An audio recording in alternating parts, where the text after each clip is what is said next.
Hello everybody, welcome back to Matanzo Speaks with me, Francisco Matanzo. We have been reading Mary Shelley's Frankenstein, as you're all aware. We did some revisions to our script and whatnot because, well, Mary Shelley published and republished this book about 4 or 5 times, and I didn't realize that the version I was studying, pictured here, was radically different from the script I had written up. They're now one and the same. This version tells from much more dramatic telling, so this is what we are going to stick with. Also, I wanted to do a little bit of a flashback before we continue on to chapter 1. There was, in my opinion, what is a very important paragraph in this edition about our friend Herr Frankenstein, and, well, it's a bit of foreshadowing, and just sit down, relax, get a cup of tea or favorite beverage. I have a bottle of water right here. And here is our little piece where we are walking back to. Just for a little bit of context, Herr Frankenstein is on the boat with our British sailor friend, and he is retelling his story. But before he actually does retell his story, this brief exchange happens, which well, stay tuned and listen. He is now much recovered from his illness, and is continually on the deck, apparently watching for the sledge that preceded his own. Yet, although unhappy, he is not so utterly occupied by his own misery, but that he interests himself deeply in the projects of others. He has frequently conversed with me on mine, which I have communicated to him without disguise. He entered attentively into all of my arguments in favor of my eventual success, and into every minute detail of the measures I had taken to secure it. I was easily led by the sympathy which he had evinced me to use the language of my heart, to give utterance to the burning ardor of my soul, and to say, with all the fervor that warmed me, how gladly I would sacrifice my fortune, my existence, my every hope to the furtherance of my enterprise. One man's life or death were but a small price to pay for the acquirement of the knowledge which I sought, for the dominion I should acquire and transmit over the elemental foes of our race. As I spoke, a dark gloom spread over my listener's countenance. At first I perceived that he tried to suppress his emotion. He placed his hands over his eyes, and my voice quivered and failed me as I beheld tears trickle fast from between his fingers. A groan burst from his heaving breast. I paused at length. He spoke in broken accents. "Unhappy man, do you share my madness? Have you drunk also of the intoxicating draught? Hear me, let me reveal my tale, and you will dash the cup from your lips." Now, I feel this particularly emotional outburst is important because it's a bit of foreshadowing of the ruin that is eventually going to befall this man, and we see him understanding that he is a man who had everything and is now broken and is trying to prevent it happening to someone else.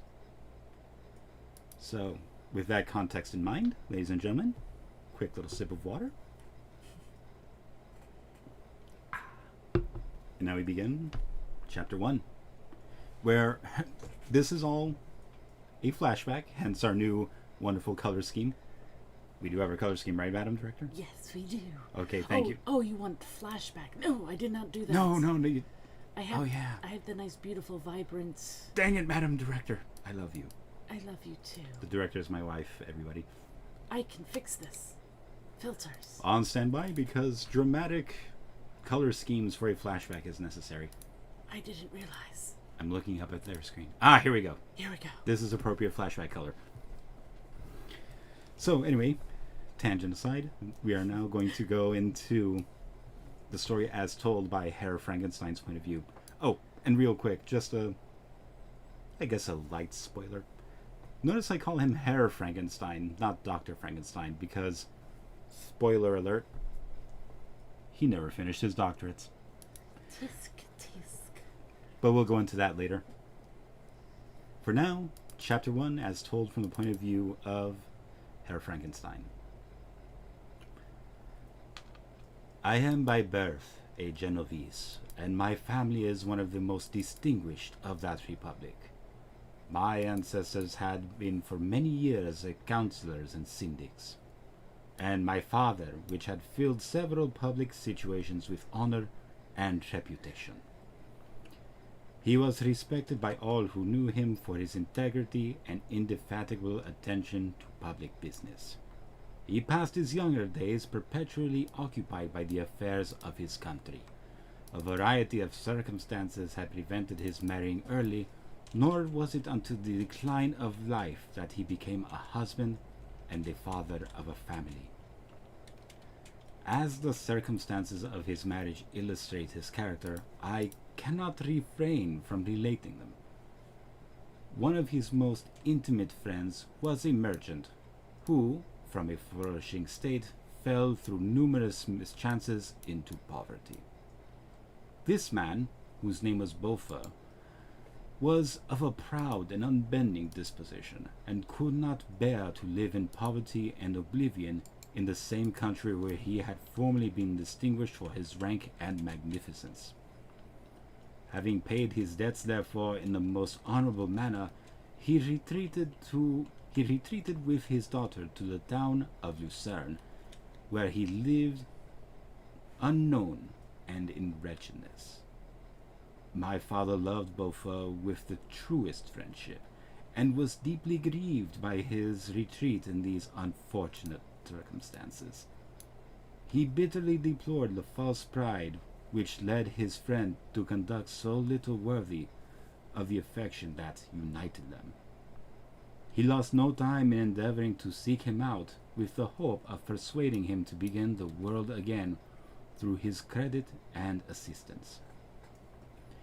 Beaufort had taken effectual measures to conceal himself, and it was 10 months before my father discovered his abode. Overjoyed at this discovery, he hastened to the house, which was situated in a mean street near the Reuss. But when he entered, misery and despair alone welcomed him. Beaufort had saved but a very small sum of money from the wreck of his fortunes, but it was sufficient to provide him with sustenance for some months, and in the meantime he hoped to procure some respectable employment in a merchant's house. The interval was, consequently, spent in inaction. His grief only became more deep and rankling when he had leisure for reflection, and at length it took so fast a hold of his mind that at the end of 3 months he lay on a bed of sickness, incapable of any exertion. His daughter attended to him with the greatest tenderness, but she saw with despair that the little fund was rapidly decreasing, and that there was no prospect of support. But Caroline Beaufort possessed a mind of an uncommon mould, and her courage rose to support her in her adversity. She procured plain work, she plaited straw, and by various means contrived to earn a pittance scarcely sufficient to support life. Several months passed in this manner. Her father grew worse, her time was more entirely occupied in attending him, her means of subsistence decreased, and in the 10th month her father died in her arms, leaving her an orphan and a beggar. This last blow overcame her, and she knelt by Beaufort's coffin, weeping bitterly, when my father entered the chamber. He came like a protecting spirit to the poor girl, who committed herself to his care, and after the interment of his friend, he conducted her to Geneva, and placed her under the protection of a relation. 2 years after this event, Caroline became his wife. There was a considerable difference between the ages of my parents. but this circumstance seemed to unite them only closer in bonds of devoted affection. There was a sense of justice in my father's upright mind, which rendered it necessary that he should approve highly to love strongly. Perhaps during former years he had suffered from the late discovered unworthiness of one beloved, and so was disposed to set a greater value on tried worth. There was a show of gratitude and worship in his attachment to my mother, differing wholly from the doting fondness of age, for it was inspired by reverence for her virtues and a desire to be the means of, in some degree, recompensing for her the sorrows which she had endured, but which gave inexpressible grace to his behavior to her. Everything was made to yield to her wishes and her convenience. He strove to shelter her as a fair exotic is sheltered by the gardener from every rougher wind, and to surround her with all that could tend to and excite pleasurable emotion in her soft and benevolent mind. Her health, and even the tranquillity of her hitherto constant spirit, had been shaken by what she had gone through. During the 2 years that had elapsed to the marriage, my father had gradually relinquished all his public functions, and immediately after the union they sought the pleasant climate of Italy, and the change of scene and interest attendant on a tour through that land of wonders as a restorative for her weakened frame. From Italy they visited Germany and France. I, their eldest child, was born in Naples, and as an infant accompanied them on their rambles. I remained for several years their only child. Much as they were attached to each other, they seemed to draw inexhaustible stores of affection from a very mine of love to bestow them upon me. My mother's tender caresses, and my father's smile of benevolent pleasure while regarding me, are my first recollections. I was their plaything, and their idol, and something better, their child. The innocent and helpless creature bestowed on them by heaven, whom to bring up to good, and whose future lot it was for their hands to direct to happiness or misery, according as they fulfilled their duties towards me. With this deep consciousness of what they owed towards being to which they had given life, added to the active spirit of tenderness that animated both, it may be imagined that while during every hour of my infant life I received a lesson of patience, of charity, of self-control, I was so guided by a silken cord that all seemed but one train of enjoyment to me.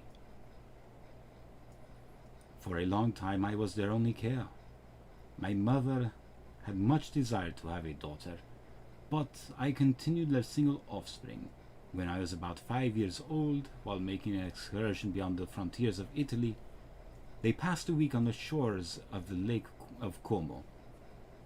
Their benevolent disposition often made them enter the cottages of the poor. This, to my mother, was more than a duty. It was a necessity, a passion.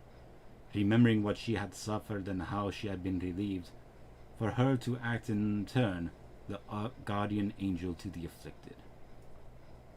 During one of their walks, a poor caught in the foldings of a veil attracted their notice as being singularly disconsolate, while the number of half-clothed children gathered around it spoke of penury in its worst shape.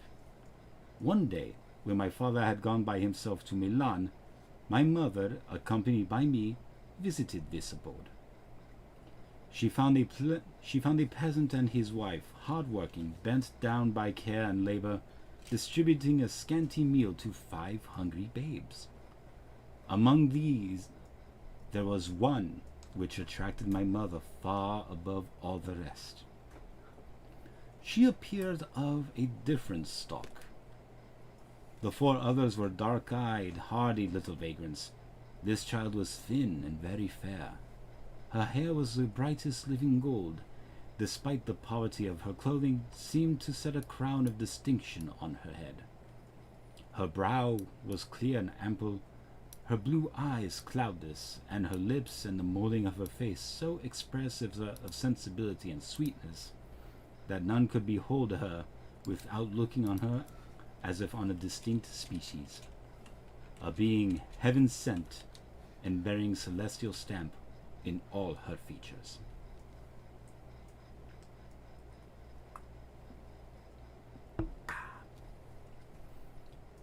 The peasant woman, perceiving that my mother had fixed eyes of wonder and admiration on this lovely girl, eagerly communicated her history.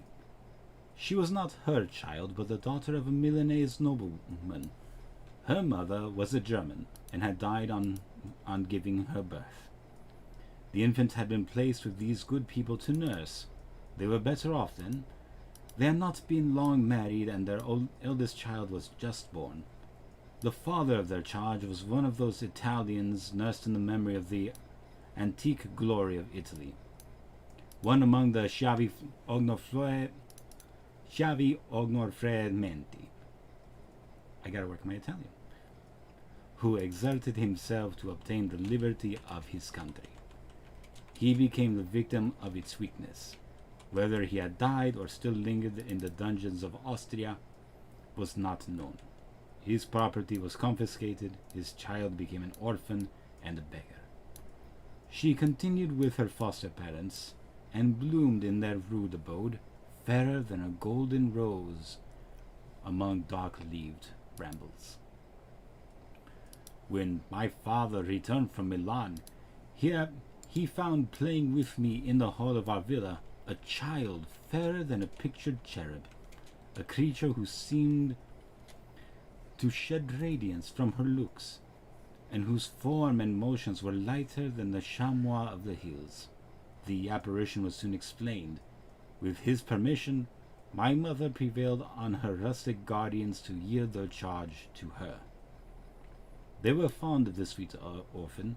Her presence had seemed a blessing to them, but it would be unfair to keep her in poverty and want. The providence afforded her such powerful protection.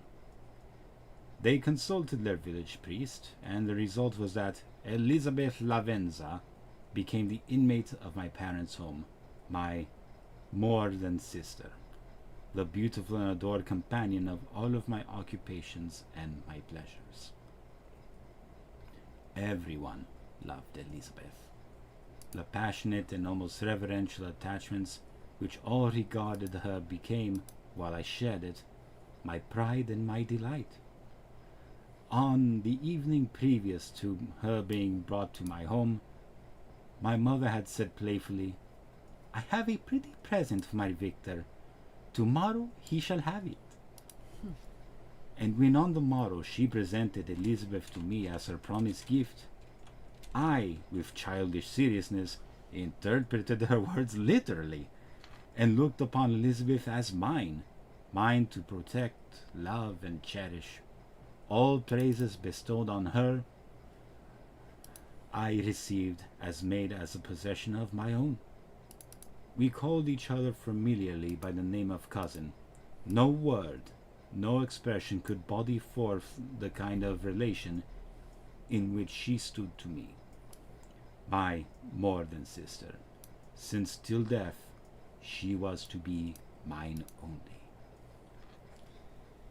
Now, if this seems a little uncomfortably close for a family relation, my director is making a bit of a face right now. This was a little bit of the norm in those days. If they weren't related by blood, it was considered okay, I suppose. Now, if you're wondering why I just stopped to go on a tangent, it is because it is time for ads. Please enjoy these products and services that are actually not technically sponsoring us, but commercials!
Live.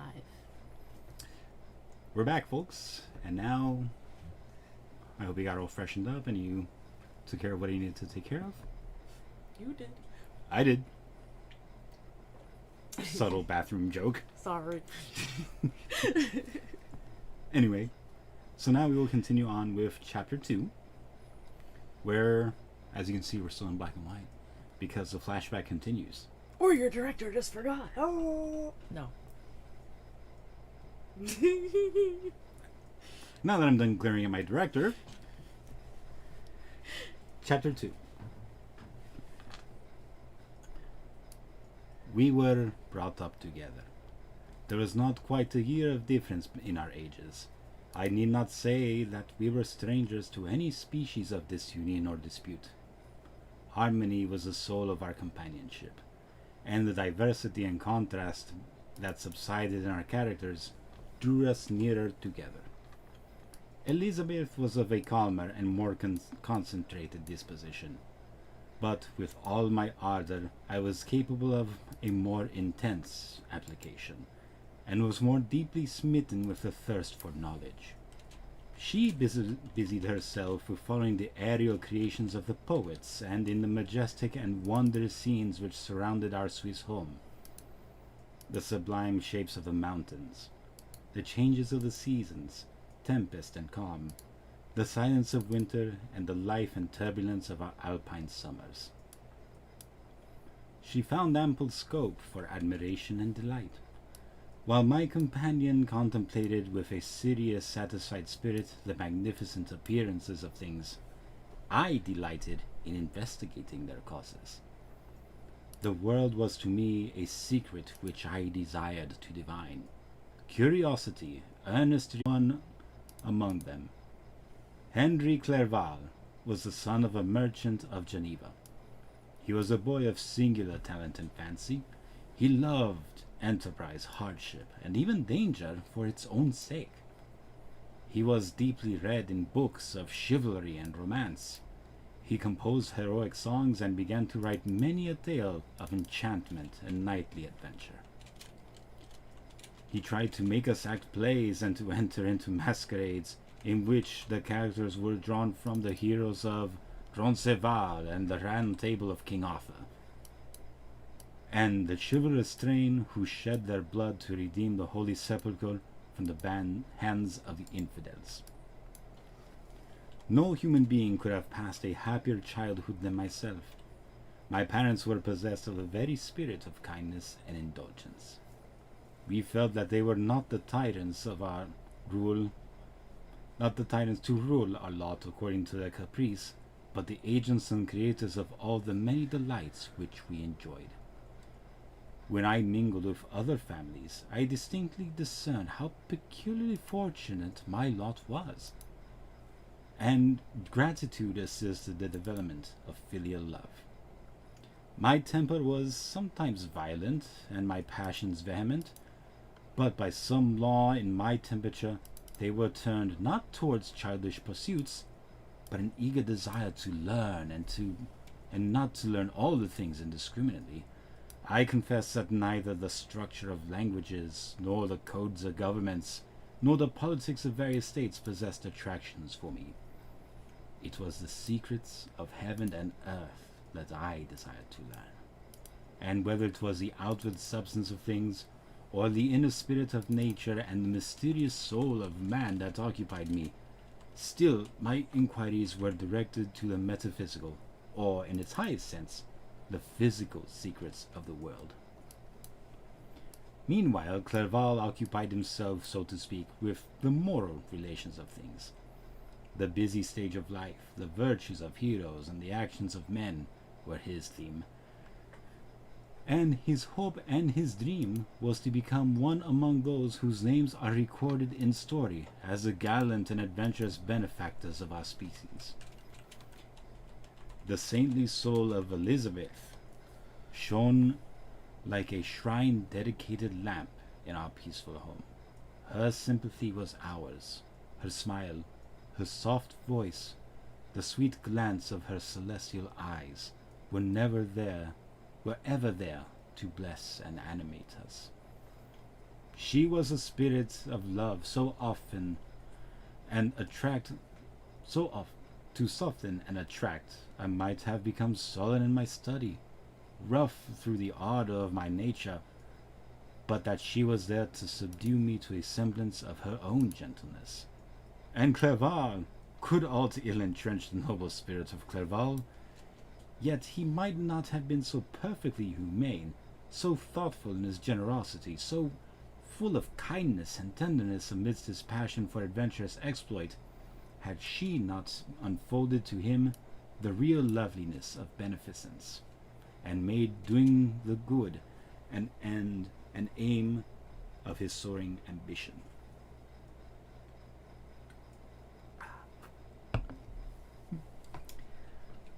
I feel exquisite pleasure in dwelling on the recollections of childhood, before misfortune had tainted my mind and changed its bright visions of extensive usefulness into gloomy and narrow reflections upon self.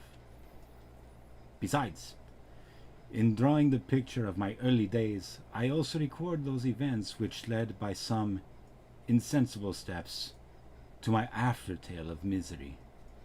For when I would account to myself for the birth of that passion which afterwards ruled my destiny, I find it arise like a mountain river from the ignoble and almost forgotten sources. But, swelling as it proceeded, it became the torrent which, in its course, has swept away all my hopes and joys. Natural philosophy is the genius that has regulated my fate. I desire, therefore, in this narration, to state those facts which led me to my predilection for that science. When I was 13 years of age, we all went on a party of pleasure to the baths near Thonon. The inclemency of the weather obliged us to remain a day confined to the inn.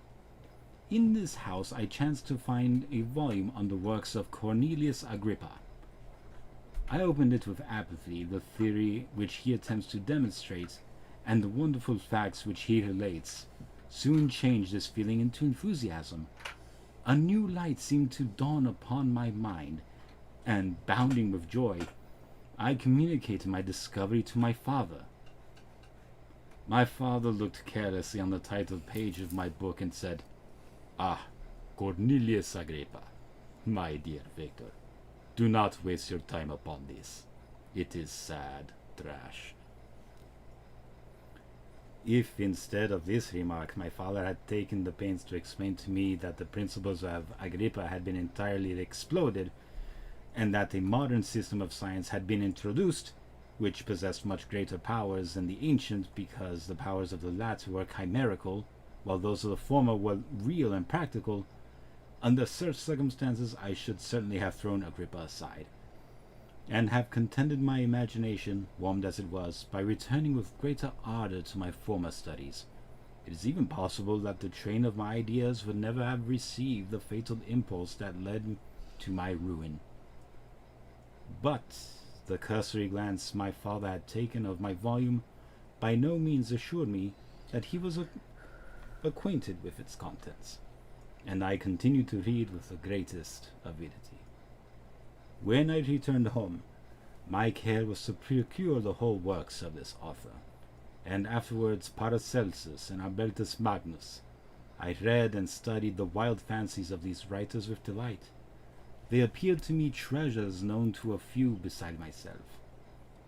I have described myself as always having been imbued with a fervent longing to penetrate the secrets of nature.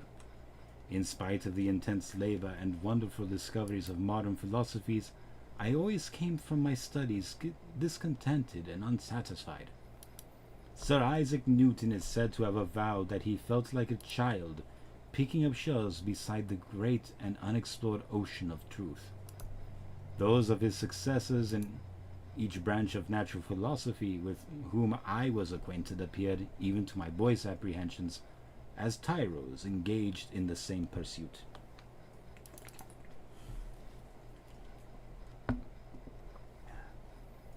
The untaught peasant which beheld the elements around him and was acquainted with their practical uses, the most learned philosopher knew little more.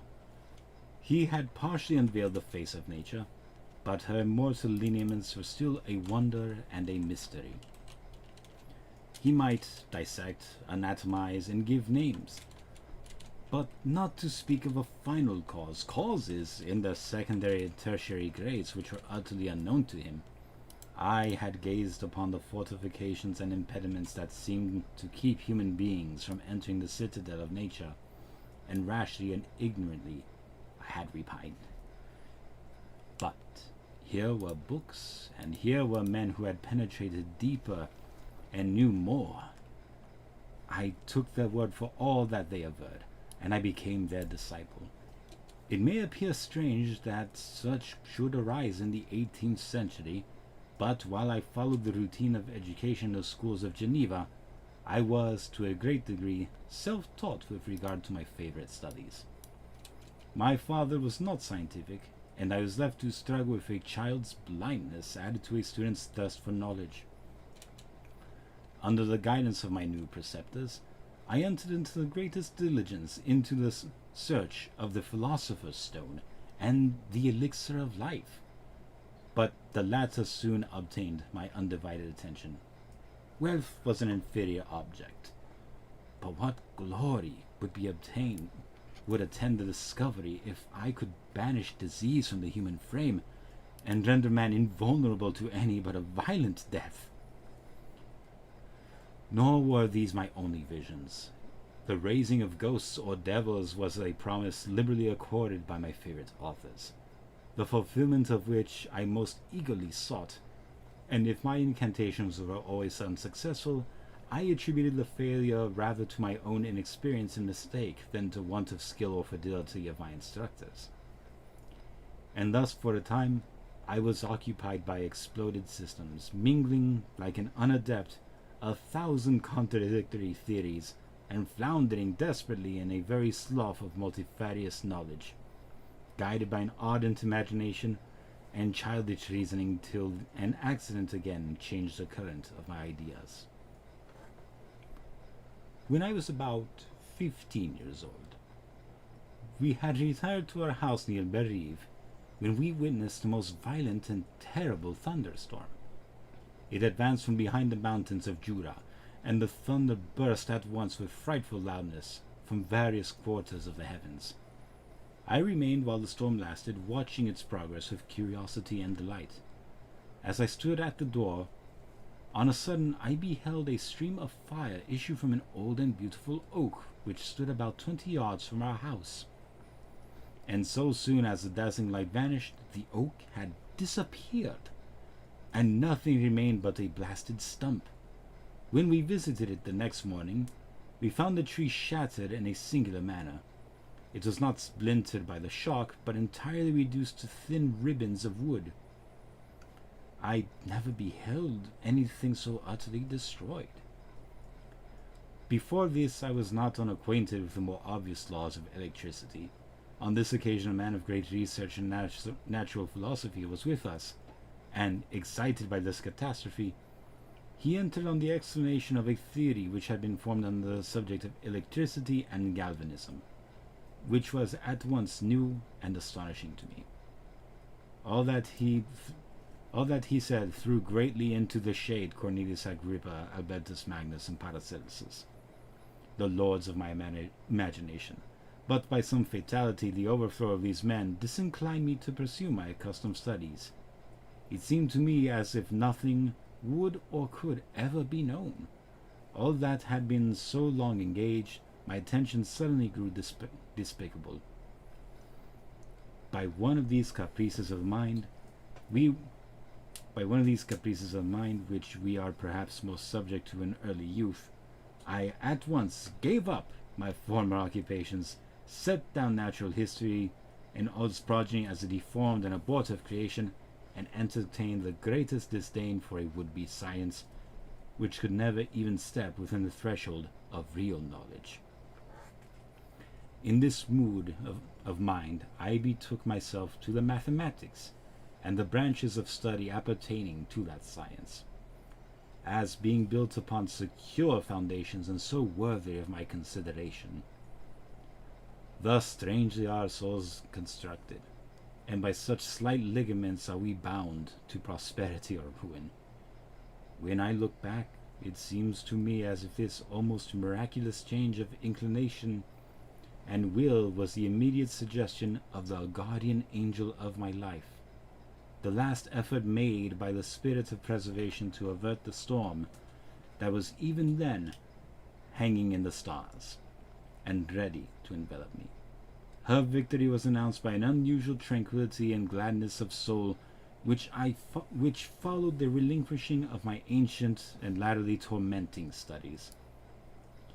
It was thus that I was taught to associate evil with the prosecution, happiness with the disregard. It was a strong effort of the spirit of good, but it was ineffectual. Destiny was too potent, and her immutable laws had decreed my utter and terrible destruction. And ladies and gentlemen, that is the end of chapter 2. Now, I see the director is smiling. I'm going to just take a wild assumption here.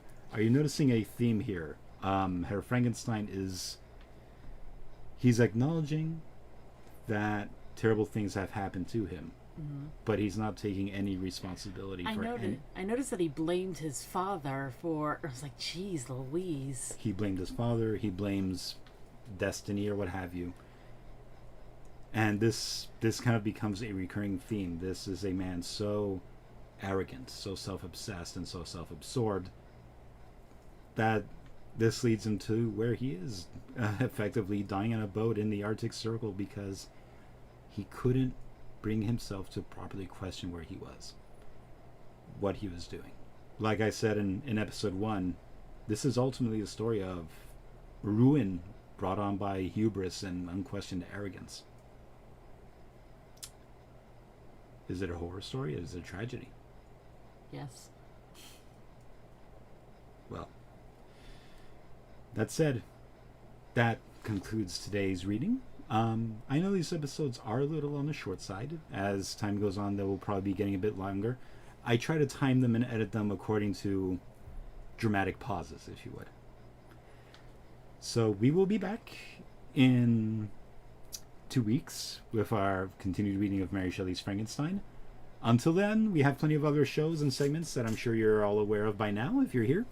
We have on Mondays, MAHA Mondays, sometimes on Wednesdays. Oh, our shows are moving. I am sorry. MAHA Monday is on Wednesday. MAHA Monday is on Wednesday. On Tuesdays, we have our actual play D&D podcast, Legion. And also Wednesday, bit of a free floating day. Sometimes we'll play Watch Us Die. Maybe we'll throw in a surprise episode of something, to be determined. Thursdays, we have map making with Emily. And also, this Thursday, we will not be streaming the B-list. I know, it's so sad. You won't be seeing my pretty face.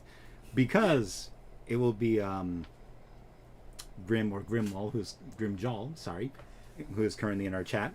It will be his tryout for our D&D actual play campaign. Good luck to you, Grim. Yes.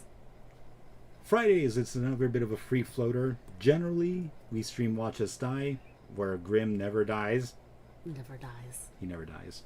Every other Saturday, you can join me here at Matanzo Speaks, where I am currently reading Mary Shelley's Frankenstein, and I am open to suggestions for future readings. We do have a birthday request from Gazelle, so that will be in the works. So we will be starting on that soon. Absolutely, and that'll be a bit of a team up between myself and our DM Daniel, aka Xanaris, who is in charge of a sip of Xanaris. Boom! Transition. He is on a bit of a brief hiatus, but he will be returning soon with his rendition of Herman Melville's Moby Dick, because he understandably did not want to read 3 paragraphs of a man's beard or 20 pages of, sail folding. And definitely last but definitely not least, coming soon, starting date to be determined, Something Wicked This Way Comes. Dark, evil, odd moments of history, and sometimes we'll go a bit off topic. It will be an interview format show. We will regularly be there. Sometimes some of us will not be there. It really depends. We are struggling a little bit. We did have someone in line to interview, but then that ended up falling through. So if you have anyone that is well knowledge, well versed, we're looking for professors, we're looking for people who are just well studied in topics, we're looking for people who are well versed. So if you have anyone in your mind that you think would be perfect for this, please let us know in our Discord. We would love to have an expert there to help us with this, because Absolutely. we can research a lot, absolutely, but to give you someone from the horse's mouth that knows what they are talking about would be amazing. Exactly. And it's not always going to be dark. Sometimes it'll just be a bit odd or curious. So, yeah, we will definitely be coming soon with that. I believe that is all of our shows, Madam Director? Yes, sir. Okay, thank you to Madam Director.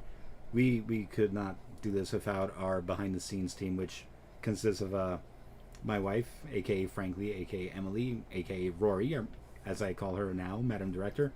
And shout out to Fructose Corn Syrup, a.k.a. Leo,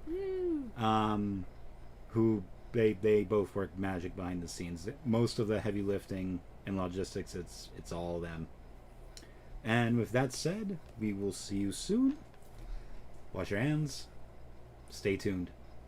Bye.